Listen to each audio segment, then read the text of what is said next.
Episode 63 of the podcast. This week we're talking about patience. Are dogs just good for me? Is it energy that I have that helps them be good? No, it's about being calm and being patient, and it's not always easy. We're going to have some strategies to help us with that this week.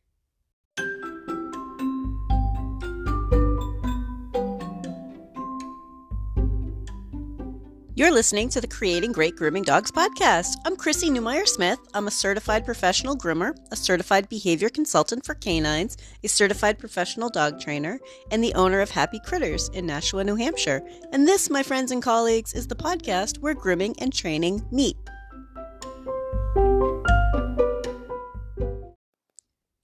I keep hearing things like, oh, he's so good for you.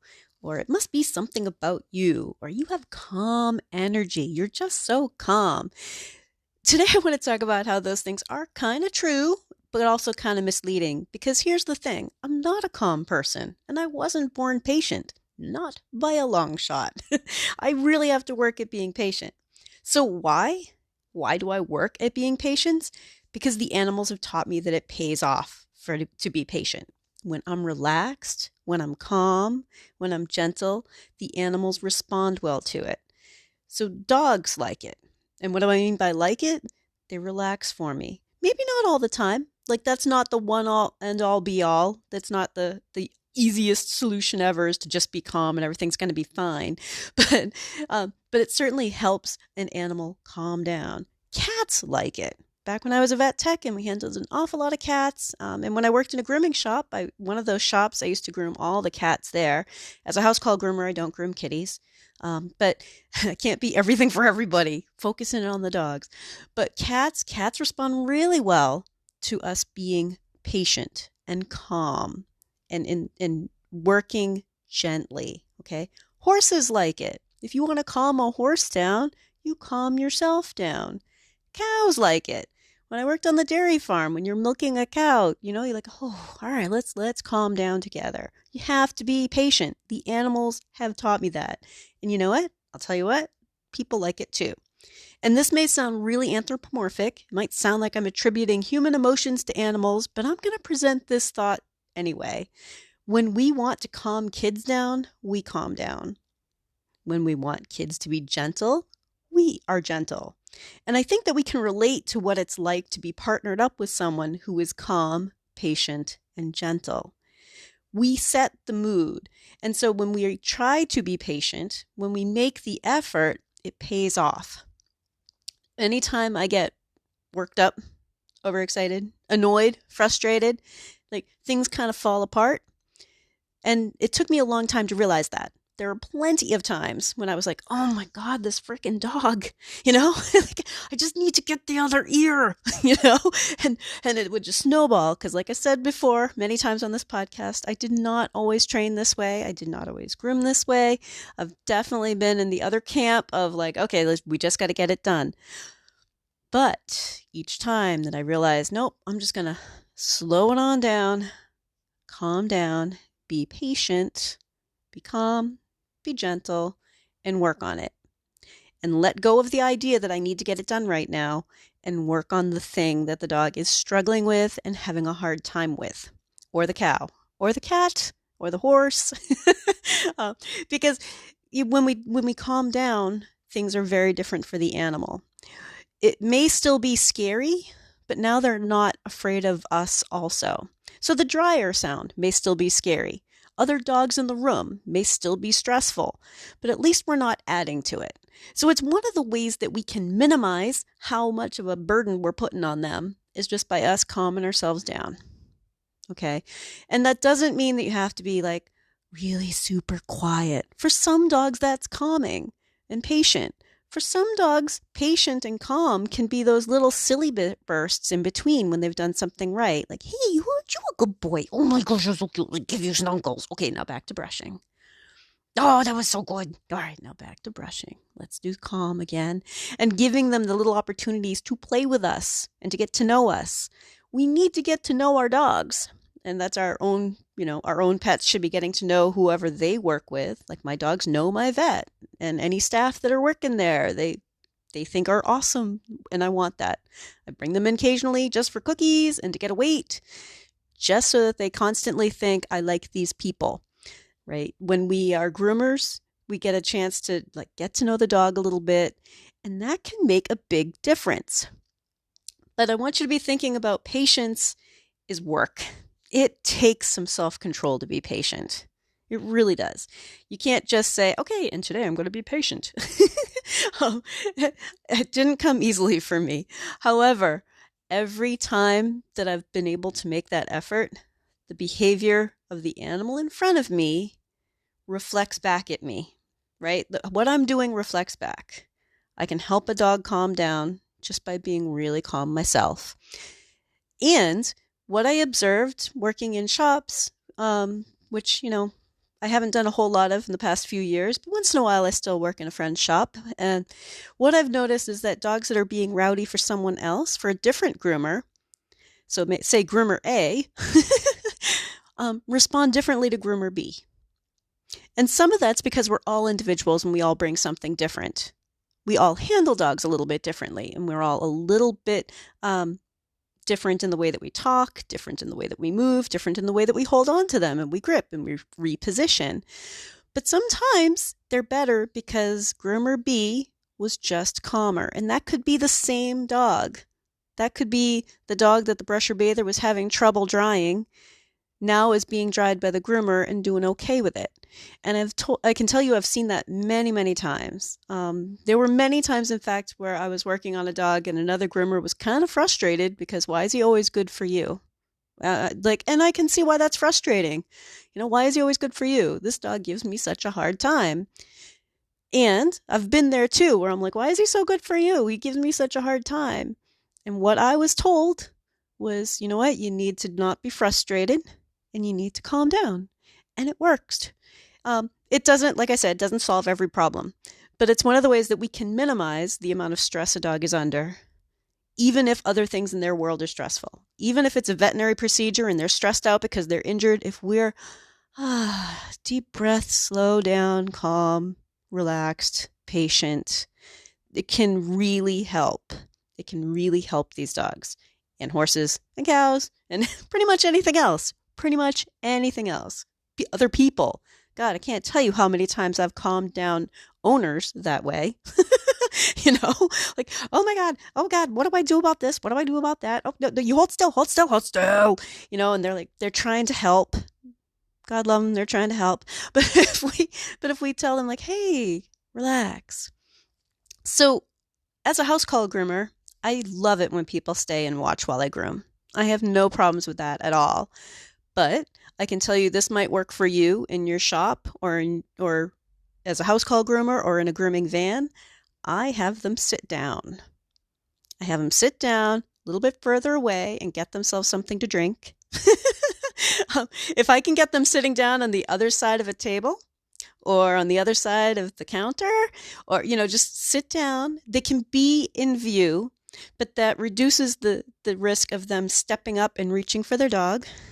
And even if they're doing a lot of talking and stuff, if I can get them to engage with me instead of engaging with their dog, suddenly we're having a conversation about stuff like, so tell me about your kids. How are they doing in school? Are you done with your Christmas shopping?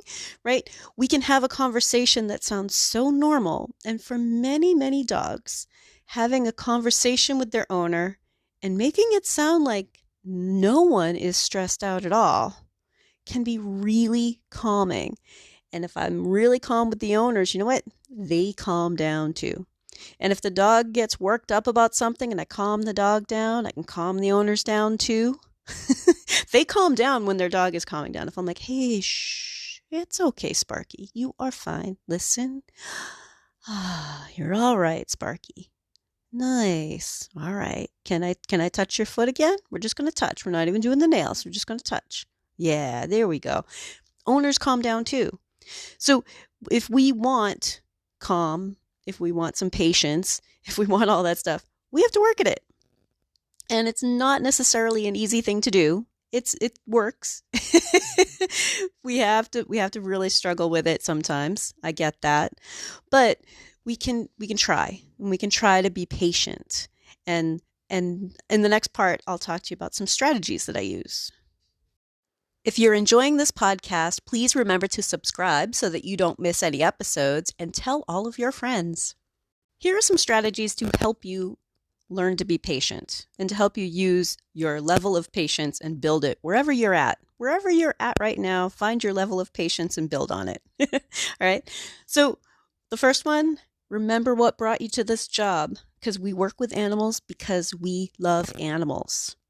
Take a deep breath anytime during the day. But I love animals, right? Like, even if you are having the worst day ever, just think, but I do this because I love animals. Because if you didn't love animals, you wouldn't do it. This job is not worth it. Being a groomer, being a vet tech, being a trainer, these things are not worth it if you don't love animals. Any animal job is a whole lot of work. Not worth it. It's not easy. It's not something that you're going to get super rich fast. It's not that kind of field. So when the going gets tough, focus on the fact that the dog is having a hard time. This dog is struggling, and you can help by being patient and remembering what brought you to the job. I love animals. All right. And I'll tell you, my husband and I joke around every time I go to work. It's like, he's like, okay, have fun playing with the puppies. And, which I know we all hear, right? But I just joke back with him like, okay, have fun surfing the internet with your friends. Right? I know that's not what he does all day at work, but you know what? We joke about it. But essentially, I am having fun playing with the puppies. And because I'm a trainer and a groomer, I get to spend some time doing artsy stuff on dogs. Right? Grooming is all about artistic stuff, which I love. And training, which is all intellectual puzzles. Love training. That's all like figuring things out and tracking numbers, and very, very different type of job. And then there's also the part of being calm. And I'll tell you what, find what things about your job you really love, because I'm one of those crazies who loves to brush. I love brushing dogs. I love giving the bath. I almost would rather some days just work for somebody else as a brusher bather and just bathe dogs and brush them out and, demat. I don't care. I just really like it because I find it relaxing. So figure out what you think is relaxing. Is it hand scissoring? Yeah, that's pretty relaxing too, right? But remember what brought you to the job. And that's the first step to kind of keep in mind when you're trying to have more patience. Okay. The next one, start in the right headspace, right? If you're relaxed and prepared, it will help you keep your cool. And the way I do that is I have a safety policy and I'm sticking to it. I'm able to plan ahead for the dog's behavior, keep everyone safe, and keep calm. Because when I'm working on a dog, I'm the professional and I'm in charge of what happens to that dog, right? In many ways, we choose how much pressure we're under. I've already explained to the owners what happens if their dog isn't handling it well. I don't wait until, well, he's a new guy, let's see how he does, and wait until he, has a hard time and then say, oh, shoot, should we call her and tell her we're not going to be able to finish him? No, that doesn't happen. I'm going to be right up front. This is exactly what will happen if we have a hard time, if he struggles with any of this, because then I can be in the right headspace. I can be watching for those little subtle signs that this dog is struggling, that this dog is having a hard time. And being in that right headspace means I can address it before it goes too crazy, or give him little breaks and not worry about how much time is on the clock or if he's going to look perfect, because I've already explained to my owners that they're paying for my time. I provide a service. I don't provide an item.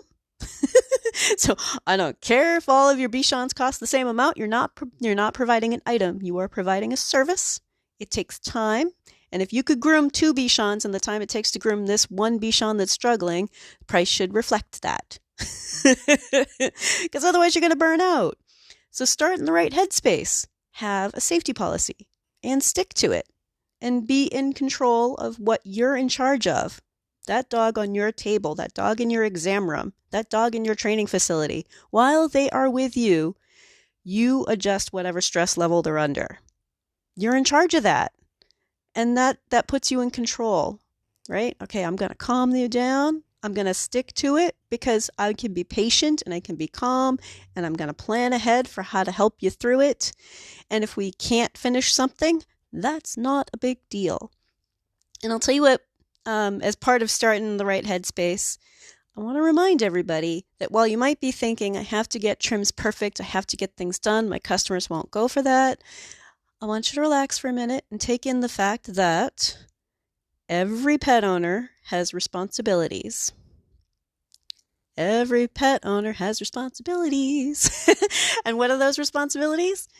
You have to keep your dog healthy, clean, and safe, and you have to keep them from hurting people or other animals. So pretty much, if they're bad for grooming, they aren't necessarily clean, they aren't necessarily being safe, they could hurt other animals, they could hurt people, they could hurt themselves, and it's an owner's responsibility to work on those things. It's our responsibility to make sure that they know that there's a problem and to try to help them find solutions through us or through trainers or through their vet, all of us working together, all these related fields working together to try to help an owner overcome whatever struggle their dog is going through. But that's part of being in the right headspace. Like, oh no, I'm not in charge of if your dog is beautifully clean today. I'm in charge of helping your dog get beautifully clean, but if your dog can't emotionally handle that, there's some training that needs to happen. Okay, the only 2 dogs on this planet right now, as we speak, December of 2019, the only 2 dogs on this planet right now that I am in charge of, or that I am in charge of getting clean and keeping healthy and keeping safe, are my own 2. There are 2. It's Brock and Poe.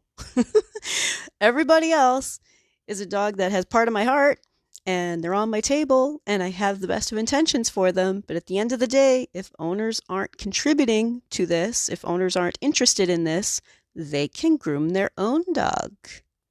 And I know that sounds that sounds really hard. Sometimes they try it once and then they realize, oh my God, nope, I think we need to work on this. It's okay to tell an owner this needs to be worked on. And I can't just force the trim. I'm not going to just force the nail trim. I'm not just going to force getting his thumb done. Whatever that dog is struggling with, we need to address it. Here are some ways that we do that. So that's part of starting in the right headspace. I have a safety policy. I'm sticking to it. I'm the professional, and I choose what falls under the heading of being a groomer. And we're not emergency medicine. So as a vet tech, emergency medicine wise, there are a lot of things that would be different.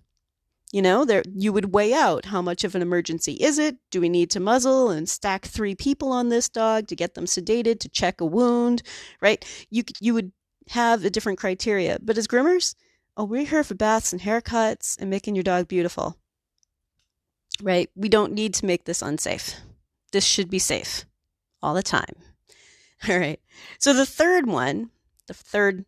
thing that I do to help me be patient is I try to make my workspace or my environment pleasant.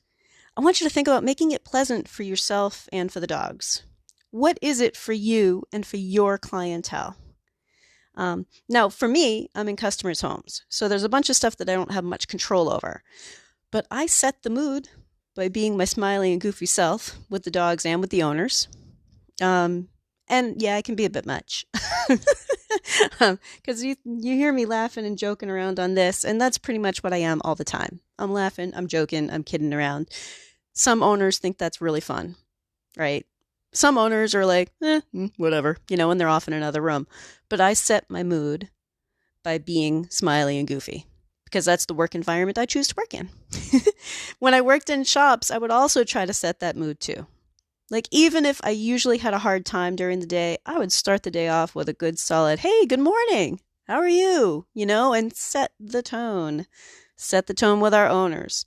Get a chance to interact with the dogs a little. Even just a little bit of like, hello, squeaky time, and playing a little bit with a dog that when they come in. Like, oh, hi, Ryan. Aren't you a good puppy? Good puppy. Yeah, come on, we're going to go inside and we're going to get clean today, right? Even just spending that time can make a big difference of setting the mood in your workspace and your environment and making it more pleasant. Now, one of the things that I do is for some dogs, I play music. And in a shop environment, it can get a little bit too loud. But for the quiet times, You might find that a little bit of music in the background can be really helpful. Even if it's not specifically like calming music for dogs, I think that having music on can help take some of the sharp edges off of things turning on and off. Because on and off is when most dogs react to the sounds. Turning it on, turning it off. There are times where I'm in a customer's house and I'm letting the clipper vac stay on while I'm scissoring, and I'm just kind of cleaning up the table while I scissor, but also keeping it on because the owners don't mind, and then I don't have to turn it on and off and on and off. And the dogs are really calm about it. But if I turn it off, they get excited. If I turn it back on again, like it's those bursts of sound. Steady sound, even if it's loud, doesn't seem to be as irritating.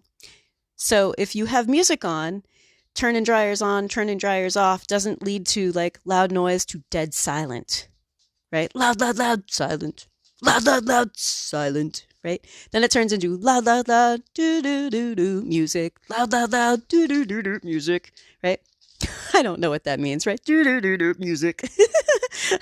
That's the worst song ever. But if we think about it's a little bit more relaxing for the dogs, and you can pick whatever music you like, right? Whatever you want to put in. Now, if you do choose to use music for dogs, calming music for dogs, there are a couple of different ones. There's Through a Dog's Ear, which is classical music, pretty traditional classical music, and I believe what they've done is adjusted the pace. So they've kind of brought the tempo up and down and up and down again and then down further.